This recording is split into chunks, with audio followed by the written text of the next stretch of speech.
Welcome to the final of the WilliamHill.com UK Snooker Championship. We're here in the Barbican Centre at the beginning of what could turn out to be an epic day for the sport. The world number one Neil Robertson against the defending UK champion Mark Selby. We're all set for a brilliant match. I'm joined now by Ken Doherty, former world champion, and Hector Nuns, snooker correspondent for The Times. Ken, first of all, are you excited about today's match? Yeah, I'm very excited. I think it's going to be a classic match. Of course, Mark Selby, defending champion, making the 147 has really sort of lit up the tournament. And he's playing, of course, world number one. But there's an awful lot more at stake as well, of course. The winner of today's match and, of course, the final will be guaranteed to be number one going into the new year. So there's a little bit of added spice. I think these two guys have contested quite a few finals over the last couple of years, but I think we're going to see a lot of more finals with these two guys at the top of the tree. It's going to be an interesting matchup, and I think it's going to be a few fireworks. We're hoping for a few fireworks today. Hector, you've been working your socks off here over the now extended format. There have been some brilliant stories this week. What's your overall reflection on how the straightforward 1-2-8 entry has gone? Well, absolutely, Robin. First of all, I would agree with Ken. What more fitting final than world number one against world number two? But on the way this tournament has panned out, with 128 players coming in from the start, all in the same venue. I cover other sports as well as snooker, notably football, and it has provided that FA Cup minnow type of story that I think everybody really likes to read. We've had some terrific tales over the 13 days. Young Shane Castle, 15-year-old, did himself every credit, only losing 6-4 to Mark Selby, who of course is now in the final. He's pushed him as hard as anybody probably up to now. We've also had Mitchell Travis, the young amateur, the lad who works in a call centre and behind the bar, having to get the afternoon off from his bar work to come and play his third round match, which was a fantastic story and made big headlines in our newspapers. So I think from that perspective, the 1-2-8 has been very good. Logistically, there have been one or two difficulties having everyone in this venue, and I think that's possibly why it might not be here next year, but we'll see about that in the future. Yeah, Ken, what are your reflections on the fact that they've had to find room for so many tables here? We've had some great stories, but logistically it hasn't necessarily been an easy 13 days for the organisers. No, it hasn't been. I think they've done a good job, to be honest. I mean, I spoke to a few of the players. I mean, I spoke to Fergal O'Brien. I mean, we're sitting now, what's now the practice area, but this was where there were matches going on in the earlier rounds, of course. But I mean, when he came in here and played, he said there were a good atmosphere. It was packed out in here. There were 150 people wedged in. And if this had been in another venue, you might not have had those type of crowds. So what do you want? You have to make up your decision. Would you like to play in a room with no people, or would you rather come and play in here and you got 150 people watching? It's a no-brainer for me. I'd rather play here with people watching, because that's what you play snooker for. You want to entertain people. You want the atmosphere of people being there. So, you know, from my perspective, I think it's a great idea, the flat 1-2-8. I know there's a lot of grumblings from a lot of players, particularly in the top 16, but it hasn't only affected them. It's affected like players like me in the top 32, players in the top 64. I think for the game to go forward, and as Hector quite rightly just said there, that it gives the younger lads a chance, you know, and for the game to move forward in different territories around the world, that they will be watching this, and even in the UK as well, where a lot of snooker clubs are closing down. It gives those young lads a chance to say, well, I don't have to go through the layered system. I can get in from round one, and I can make a story for myself and get on the tour, and that's the way the game has got to go, and I think it's fair for everybody now.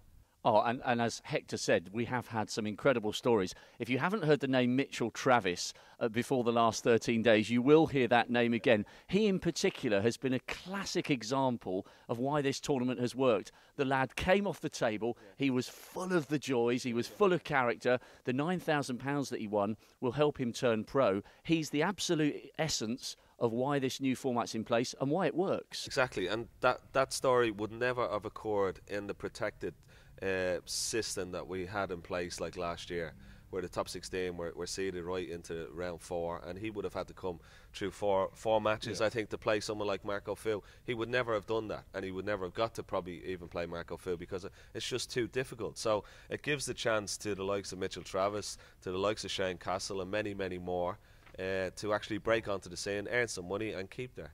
And if I could just add one thing to that, Rob, I think one of the things about what we've seen here with that 1-2-8 draw is that the organisers can point to the fact the kids have been given the chance, but when you looked at the last 16, 14 of the last 16 were ranked in the top 16, with I think Joe Perry and Davey Morris being the two that made up that draw. So even though the kids have been given the chance, the cream very much rose to the top, and everybody who was here from the last 16 saw the very best in the world going toe to toe, because ultimately that's what's going to happen if they're good enough. I think it's a very good point, because I think no matter what system that you have in place, I think that the best players will always come through. And anyway, so even that we've had grumblings with some of those players in the top 16, but at the end of the day, they should be good enough to beat someone in the 128. They shouldn't be worried about playing someone in the last 64, and that's exactly what Hector said. The best players still came through. Well, and the fact that we've got the world number 1 against the world number 2 in the final is the absolute icing on the cake as far as that's concerned. And if you spoke to Neil Robertson, he was all for it. He was no grumblings from him. There was no grumblings from Ronnie O'Sullivan. No real grumblings from Mark Selby. So like they just got on with it and did their job, and they're in the final today. Right, let's talk about magic moments. I have a funny feeling that I know what the magic moment might be for both of you and everybody who was in the arena yesterday. Is it that 147 from Mark Selby? Is that your sparkle for the last 13 days? It has to be. I mean, you know, the brown to blue and the pink to black, and of course then the black itself. I mean, it was such a difficult shot. I mean, at any stage, I mean, even if you're in the practice room here to play to pot that black, it's a difficult pot. You know, when there's a 147 riding on it in the UK Championship semi-final, it's a huge stage. It was a fantastic break, and it was great to see. I think it was fitting of the tournament, of what has gone on for the last 13 days, as you said, and that was really sort of topped it off. Have you ever seen a 147 finished with the black into middle left? I think that's one of the hardest, if not the hardest black I've ever seen to finish a 147, certainly in the sort of 11 or 12 years I've been covering snooker. I mean, I agree with everything Ken's just said, so I don't want to repeat all of that about the 147. It was a great moment. I would add to that probably a couple of others. The Mitchell Travis, who we've already mentioned, beating Marco Fu. I think that's one of the standout moments of the tournament for me. Possibly on the more intriguing side, the 2:18 a.m. finish between Adam Duffy and Barry Pinches. I think anyone who's from personal perspective, anyone who stuck it out to the end of that one deserves a bit of credit. And also, I thought Stuart Bingham's win over Ronnie O'Sullivan was a great moment for him, because he's a player who he's lost a lot to over the years. I think it almost confirmed how much he's improved over the years. No inferiority complex there anymore. He played really well in that match, and for me, that was one of the standout matches of the tournament. Yeah, and also his comeback against Neil Robertson, you know, from 8-3 down, 8-2 down, was he 8-2 or 3 down, and he came 8-3 down, came back to 8-all. I mean, that was a fantastic comeback. That, you know, those type of matches, those little stories, there's a great history of the UK Championship, not only here in York, but down through the years of some great matches, and we've seen some magic moments again this year. Well, and one of the funniest moments when Stuart Bingham came in for his press conference, I think Hector said to him, "Oh, you've ruined Ronnie O'Sullivan's birthday." Stuart said, "Well, he's ruined most of my career." So it's quite a funny moment. But that was a real indication as to the maturity that there is now in Stuart Bingham's game, and it's only a matter of time before he reaches one of the big finals, I think. Yeah, absolutely. Yeah, he's been knocking on the door. I mean, he has won the Australian, of course, but for one of these, like the World or the UK, or even the Masters down in the Ali Pali, you know, he's definitely going to be thereabouts at each tournament. And as Stephen Hendry said in commentary, he's going to be a lot shorter price in the betting, like, you know, and be recognised as one of the top players now. I was just going to say one further thing about Stuart Bingham, and I think it's also relevant for both today's finalists. He's one of those players who's not frightened of improving. He'll listen to people. You know, he's 37, Neil Robertson's 31, Mark Selby's 30, but they're not prepared to sit on their laurels and their natural ability. Stuart Bingham learned from that defeat to Ronnie O'Sullivan last month in the Champion of Champions. He came away from that saying there were some things there that I thought I could do better, and I think he did do them better when he played him again here. And Neil Robertson and Mark Selby are two more of those players who just unceasingly listen to the top players, ex-players, sort of legends of the game, current top players. They work really, really hard to get better, and that's why they're where they are in the rankings. Yeah, they've got great personalities as well, and we saw that yesterday with Mark Selby. Even though he had 55 grand on the line for the top break, well, that is unless Neil Robertson does a 147 and they have to split it. But even when he was down on the last few balls, he was joking with the crowd and almost taking away the tension and making it feel like more of a human moment. It was quite a funny story. John Parrott was next to the William Hill desk before the match went out, before Mark Selby's game, and a few of the punters saw the 33-1 that William Hill were offering. And there was a fella who took £20 out, and the guy behind the counter says, "Do you want to have the 20 quid on the 33-1 for a maximum to be made in that particular match?" And he said, "No, just put 2 quid on it, you know."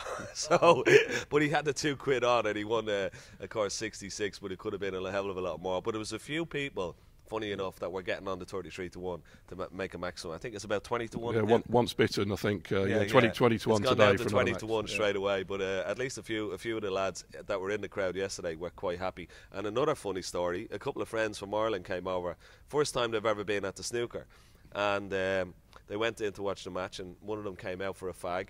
And of course the 147 was made when he came out for a cigarette, so he wasn't too happy. If that isn't an indication to give up, I don't know what is.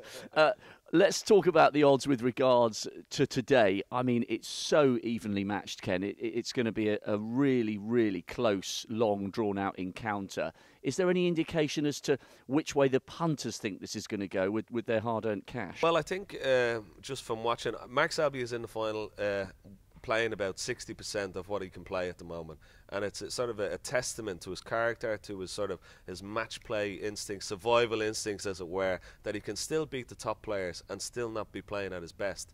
And I think that's reflected in the prices today. I mean, I think he's 5-4 to win the match, and Robertson is 4-6. So unless Mark Selby ups his game to like 70-80%, even 90 or even to 100, he has to play an awful lot better than he's playing. Apart from like 3 frames in that semi-final against Ricky Wall, and he only won 3 frames with one table visits. That's not good enough for a world number 2. And Neil Robertson has taken his chances a lot better this week against other opponents. So he'll have to up his game. He'll have to score a lot heavier. And if he can do that, this is going to be a really close match. If he doesn't, I think Robertson will probably run away with it 10-6, 10-7. Hector, what do you think with regards to the odds and how this one might play out between Selby and Robertson? Was, as Ken mentioned, Neil Robertson the favourite, 4-6 favourite, Mark Selby 5-4. I mean, in terms of a couple of little sort of extra bets, I quite like the look of 17.5 frames or over at 6-4. I don't think we'll be finishing any time early tonight. I don't think either of these players is going to overwhelm the other, so I quite fancy that. I saw Neil Robertson 10-8 was 7-1. Well, that's a reasonable, correct score bet. And of course, I do have to remind you that Neil Robertson was my tip for William Hill at the beginning of the tournament, 8-1. So people can either lay that off and lock in a tidy little profit, or stick to their guns and cheer him home. Let it ride. Well, one of the interesting things about Mark Selby, Ken has touched on the fact that we haven't seen top gear from Mark Selby, but we didn't last year, and he went on to win the tournament. And is there a parallel between Mark Selby and John Higgins in that Higgins, over the years, has been a master at being able to win matches when he hasn't been playing well. And it looks as though Selby's got that same asset in his locker. Oh, sorry, yeah. Well, you know, I've played Higgins at his best. I didn't play Steve Davis at his best, but Steve Davis for me was the master. You know, Steve Davis would come up with shots, like clever little shots, you know, that you wouldn't see any other players playing. I learned so much from playing Steve Davis over the years.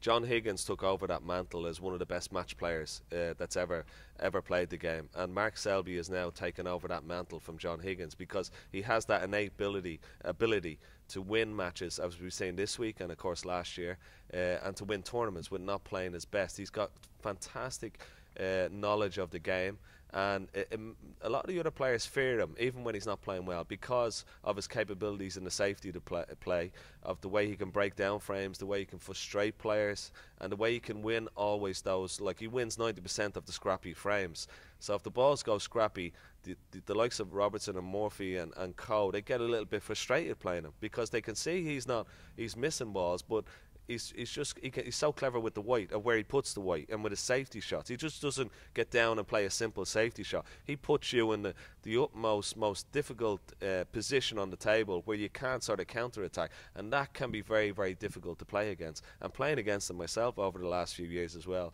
he is definitely one of the best match players that I've ever seen or ever played, and he's up there with the likes of Steve Davis and John Higgins. Yeah, I mean, I agree with every word of that, obviously. And one other thing I would say about this particular matchup, Neil Robertson was very disappointed with the way he lost to Mark Selby in the Masters final. He felt he got a bit bogged down, he wasn't playing his natural pace, and he went away, as we sort of mentioned earlier, he worked at it. Since then, he's beaten him in 3 big matches. He's beaten him, I think it was at the World Open, the China Open, and the Australian Open. So, again, we're looking at a guy who's looked at that, realised that he hasn't played his best against Selby for whatever reason, and he's gone away, worked at it, and come back and beaten him probably the next 3 big times they've played. And that's what he's taking into the clash today. I remember just a little point about last year. I remember the match that Neil Robertson had against Mark Selby here last year. He was 4-0 up at the interval in a best of 11 match. Selby came back, won a frame, needing a snooker, I think, in the 5th frame, and went on to beat Neil Robertson 6-4, 6-5, and came on to win this tournament here last year. That would have hurt Neil Robertson, and he would have learned an awful lot from that. I think Neil Robertson's tactical ploy today is, throughout the whole final, is don't get bogged down. Keep the game as open as possible. Don't let Mark Selby dictate the pace or the play. If he falls into that mode, if he falls into that trap, he'll get beaten. If he doesn't, if he keeps it open and keeps like the breaks coming from Neil Robertson, then for me he will win. But if the match goes the other way, Mark Selby will win all day long.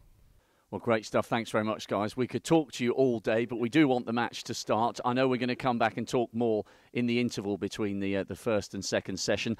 That just about wraps it up from us. You've heard us talking about Mark Selby's 147. You can watch that on the World Snooker YouTube site, and keep your eye out for the brown and the final black. You could watch it again and again and again. It's absolutely brilliant. The match here at the Barbican Centre is going to be superb. It's the world number 1 Neil Robertson against the defending UK champion Mark Selby. Sit back, relax and enjoy, and we shall return to dissect the first session later on in the day. Bye for now.